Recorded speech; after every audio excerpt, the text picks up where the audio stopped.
Well, welcome everybody. Lovely Wednesday here in Wisconsin, placed in shelter with your host, Ryan Catarozoli. And it is sunny. I finally got to see the sun today for the first time in probably a good 48 hours at least. So it's beautiful, sunny, nice weather. It's been a great day, and we've got a great guest today. So I'm really looking forward to today's show. But I do want to give you one quick quarantine update. Tenley attend her first sleepover, which is a pretty big deal. She's not quite 3. She'll be 3 on the 25th. And it turns out that she's actually better than me at sleeping over at that age, because when I was younger, I did it twice, where I stayed by Grandma and Grandpa's house and swore up and down I was going to be okay. And both times they had to give me a ride home at about midnight or 2 o'clock in the morning. So Tenley made it through the night, no issues at all. So she is much better at sleepovers than I am. So with that, I'm going to go ahead and start out today's episode. And today's episode, we have an excellent guest joining us. And today's episode is going to be called the NAFEM Update. So without further ado, let's bring on our special guest today. Now, Deirdre Flynn, welcome. She is the Executive Vice President with NAFEM. And also, if you haven't heard this, the friendliest and fastest toll collector on I-95 ever. So I thought that was pretty cool accolade there for you, Deirdre. So to start out, I'd like to do a brief introduction. Obviously, your name and title go a long way in the industry, but for those of you that may not be familiar with it, go ahead and give us a brief introduction, who you are, where you're working for, how long you've been there. Well, it's great to be with you today, Ryan, and all Hatco and Hatco customer friends. I am Deirdre Flynn. I'm NAFEM's Executive Vice President. NAFEM is, for most of you know, is the North American Association of Food Equipment Manufacturers. Your companies are all my members that I get the opportunity to serve, and I've had the opportunity to work with NAFEM for many, many years in the role that I'm currently in since 2002. And prior to that, I spent many, many years in marketing the NAFEM show. Wow, that's awesome. NAFEM puts on a great show. Before I got in this industry, I had never attended a trade show before, so I was rather blown away when I attended my first NAFEM show. It was fantastic. So obviously there's some big news here with the NAFEM show. Well, yes, big change. So the NAFEM show in 21 was originally scheduled to be held the first weekend in February. And we announced 2 weeks ago that we were moving the show to August. And the reason for that really was the board of directors did a lot of soul searching on this, and we felt that to better ensure a successful show for both our exhibitors and our attendees, that in our gut, February just was seeming to be too soon. And since information on how the pandemic has impacted the industry, and with reopenings and our operator attendees being challenged to reconfigure their operations, it just seemed like the right thing to do and the responsible thing to do, so that we can ensure a successful show and the opportunities that everybody looks forward to with the NAFEM show. Networking, being able to display the newest innovations and the best of the best from our manufacturer exhibitors, to talk solutions, to have that connection and that contact with each other was important. So that's what we're focused on, is the focal point. Right now, we are all the features that you're used to having at an NAFEM show: a kickoff party, a celebratory event midway through the show, an expansive floor. All of that is still in the works and still in planning. We will make sure that and take into consideration all the necessary sanitary and safety procedures necessary to have a great show, and to encourage everybody to come hang out with us for a couple of days. That's great. Obviously I talked about the show being such a big deal, but the kickoff party, and then maybe my favorite event in the whole thing, is the all industry celebration. And I've had several opportunities to attend those shows, and those are fantastic. So, obviously we've all been placed in shelter here, and we're all working on separate projects. You are now on one of my separate projects. What has been the big project that NAFEM's been working on since being placed in shelter? So since we've been in shelter, we have done daily webcasts with our members that moved to 3 times a week, and then just 2 weeks ago moved to once a week, and where we were trying to identify and help members through with expert resources on how they were going to manage through this. have them share information, identify CDC and PPP related information and connections to provide as much research as we possibly can from our research partners on what's out there and what's happening in the community, access to other links and other organizations that we're continually networking with to provide members with resources as they look to reconfigure and redesign their companies in these coming months. Excellent. Yeah, I know we've been looking at a lot of that. You know, our executive team's actually on today, so, or some of them, and we've had to have several of those meetings, so I know what you're talking about. Now, when you were mentioning some of the partners and some of the data that you were utilizing, I know there's been some very valuable information with your partnership with Data Central. And for those of us on the show that are unfamiliar with that, can you give us kind of, obviously not any details, but kind of a brief overview on what kind of information you've been providing? So Data Central is a Chicago-based consumer research and food and attitudinal company. And they spoke at our annual conference in February in Miami that we had the opportunity to have just before we all started sheltering in. And they have provided us with a couple of great tools that we've been able to pass on to members. First and foremost, they created a forecasting tool by industry segment where you as a manufacturer can go in and plug in the percentage of your business that's in college and university food service, for example. And you can plot out what the intended return for the industry or growth for that segment of the industry would have been pre-COVID in 2020. And now that COVID has hit, what the revised forecast is. And then they've also inserted some information to say, God forbid, if there's a resurgence of the pandemic in September, if there's a resurgence in the wintertime, what would that do to impact what the forecast will be for the year? So that's one great tool that they've provided to us that we've made available to members. They do continual studies. They do a consumer study. They do industry segment studies on what food service operators are feeling, what their needs, what their wants, what their changes are. So they release them. They field anywhere between 400 and 1,000 responses from their operator community, and they provide us updated research every 2 weeks. We've made that available to members as well. They are also going to do some custom related work for us on operator wants and needs, and we'll launch our own individual exclusive survey in June and then publish the results of that out in webinar format and in hard copy format.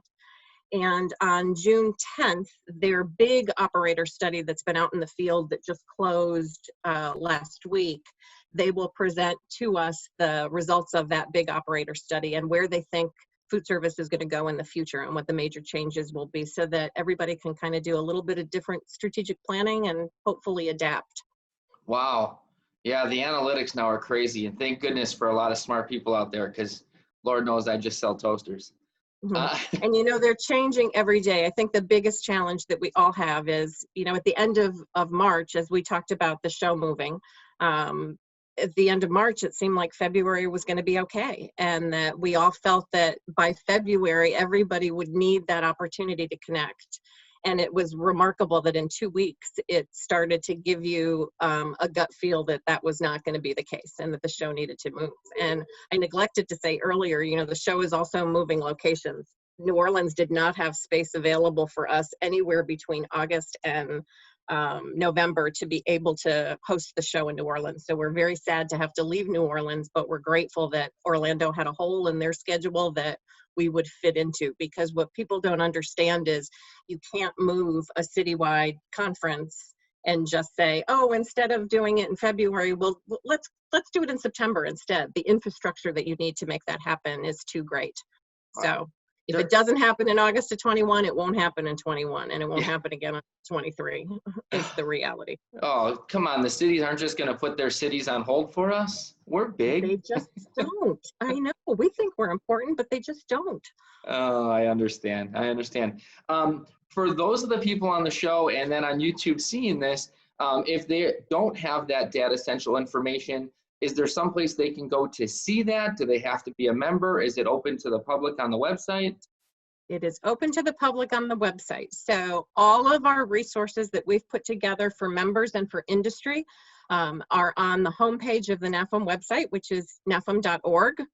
There's a COVID-19 resource box right in the center of the homepage, and we've tried to categorize it based on research, based on government regulations, changes in rules, all the information on PPP and the US UDIL loans and the Main Street loan program is all up there. There's information from the Managed Resource Association, which is an employer-employee partnership that we have with a group out of Wisconsin that covers the 5-state area around Wisconsin and Illinois, but also has the opportunity to provide an HR hotline to us for members nationwide. So there's MRA resources on there. The National Restaurant Association has published guidelines for operators on reopening, serve-safe updates, and sanitation practices that are important. All of that is there, and it's available, and it's dated, so it shows you what the most recent posting is of all that information. Oh, that's great. That's going to be a very valuable resource, and I bet you there's some people that were unaware of that, so thank you for that. One last question before we take it over to our audience for a little question and answer session. With everybody looking into online resources, obviously today, placed in shelter, online learning is more important than ever. And then second to that, there's a lot of people that are involved in the CFSP program. So not only advancing in that program, but also maintaining that program. With a lot of the shows being canceled and a lot of the availability for those points being down, can you talk to us on some of those things real quick? Sure. So 2 years ago, NAFEM created the NAFEM Learning Center, which is our online educational platform. So what we have communicated out to CFSPs, both prospective folks who are going through the application process and the testing process, and those that are looking to maintain their CFSP, is that there's a wide variety of courses that they can take that count towards maintenance and count towards points on an application to become certified. Additionally, we've published new guidelines for manufacturers. We recognize that most of our members provide in-person training, and I'm stressing training. It's not in-person sales calls versus I'm now doing a virtual sales call. That doesn't count for points or for maintenance for CFSP, but have had to convert because of the distancing requirements in place currently and the lack of the ability for folks to travel, have converted their in-person programs to online and virtual training programs. So there's a set of guidelines where we ask the manufacturer to submit to us and get approval from us on the agenda and the process for defining that somebody has in fact participated and gone through all the course learning that you anticipated they would as part of your program. And then you are free to tell your attendees to that virtual training that if they are a CFSP, that qualifies them for their maintenance point. So that helps alleviate some of the shows that have gone away and some of the travel restrictions that companies have in place. And some of the sheer, think of a college and university food service director who can't get a CEU at the moment because they're so bogged down in trying to figure out how they're going to reopen their campuses. So that provides an opportunity for people to get some learning down, maintain their certification, and still get some valuable information. Awesome. That is so valuable, because I guarantee you there's people on here that were struggling, trying to figure out how they were going to maintain or advance. So thank you for that. And we've also, the executive directors of CFSA, FIDA, FCSI, and MOFSI had their quarterly call today, and we are all cross-promoting all the education that each group is putting out to their members in virtual format. So MOFSI has dropped the price of Food Service 101 for folks, and Food Service 101 counts for certification maintenance and counts as a point option for those people looking to become certified. FCSI has a number of courses that they're doing virtually, and FIDA does as well. So, so we encourage you to do that. Just a reminder on that, you don't get points for your own company stuff.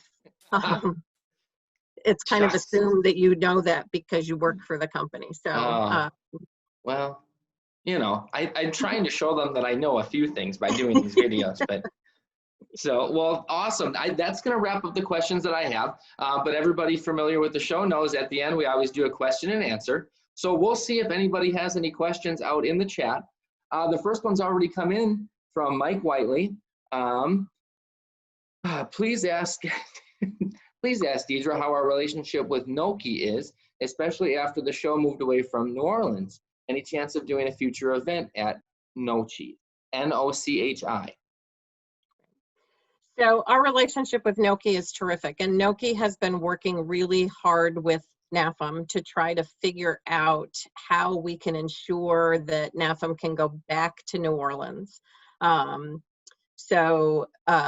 relationship with Nokia is great. Nokia's executive director participates regularly now. Starting last year, she starts to participate and provide an in-person update to our board of directors on the relationship. I think most of you know that when Mike Whiteley was president of NAFEM, Mike and Jim Landry, his rep your rep in New Orleans, came to NAFEM with a project that was very supported by the culinary and hospitality community in New Orleans, and that was to create the New Orleans Culinary and Hospitality Institute, the acronym NOKI, as a result of that. And NAFEM was integral in providing equipment and providing hard dollar support to make NOKI a reality. There's a deep history of cooperation and collaboration with the New Orleans hospitality community. We love New Orleans. We love to be there. So we're hoping that there's an opportunity for us to go back to New Orleans for another event. May it be an annual meeting and management workshop or some kind of specialty workshop that we do. So that's still very much on the table. Awesome. Yeah, Mike said in chat as well, it's a super cool place and space. So I would also be interested. I would love to get down there and take a look at that. So it's the old Louisiana Artworks building that they created into a fabulous first floor cafe, teaching rooms. Tulane has their business entrepreneur program that runs out of that facility, and the teaching kitchens, because they're equipped with all NAFEM member equipment, are spectacular. Awesome. Another question coming in from Nick. Nick Schoenfeld, what new hygiene requirements will be put in place for future shows? We tried to touch on this a little bit. It's a far ways off, but I'll let you kind of reiterate what you said earlier. So obviously we will, with moving the show to Orlando has put in place a 44-person business and industry council to safely open and manage large-scale events. So it includes the hospitality community, restaurateurs, business and government officials. It includes safety and security people. It includes health departments in the surrounding county for Orlando. So we will obviously be following their guidelines. The Orange County Convention Center is also part of a new group that is formed since the pandemic started of convention centers across the country that are coming together to put uniform hygiene and sanitary practices into place for all large-scale events. As an aside, Orlando is going to host its first larger scale event as early as July based on practices that they have already put in place. And they host a national high school volleyball tournament that usually draws 100,000 people. For July, it's only going to draw 30,000 people in terms of participants, but they felt the Volleyball Association felt it was very important to have the event, and Orlando is ready to do that. I think you'll see, based on the timing of things, I think you'll see increased hand sanitation. I think you'll see masks available to keep those people comfortable, to keep everybody comfortable who attends. NAFEM has been known for not being a narrow-aisled, crowded space. We use over 1.2 million gross square feet of space to be able to host the NAFEM show in the first place. It nets down to about 370,000 square feet of usable space. So we'll continue with those guidelines in terms of how we lay out the show to make sure that there are appropriate distancing and sanitary needs as regulated by the facility and what's happening in August of 2021. Great answer. Great answer. Bruce Bowers asked a good one here too. Is the plan to go back in February of 23?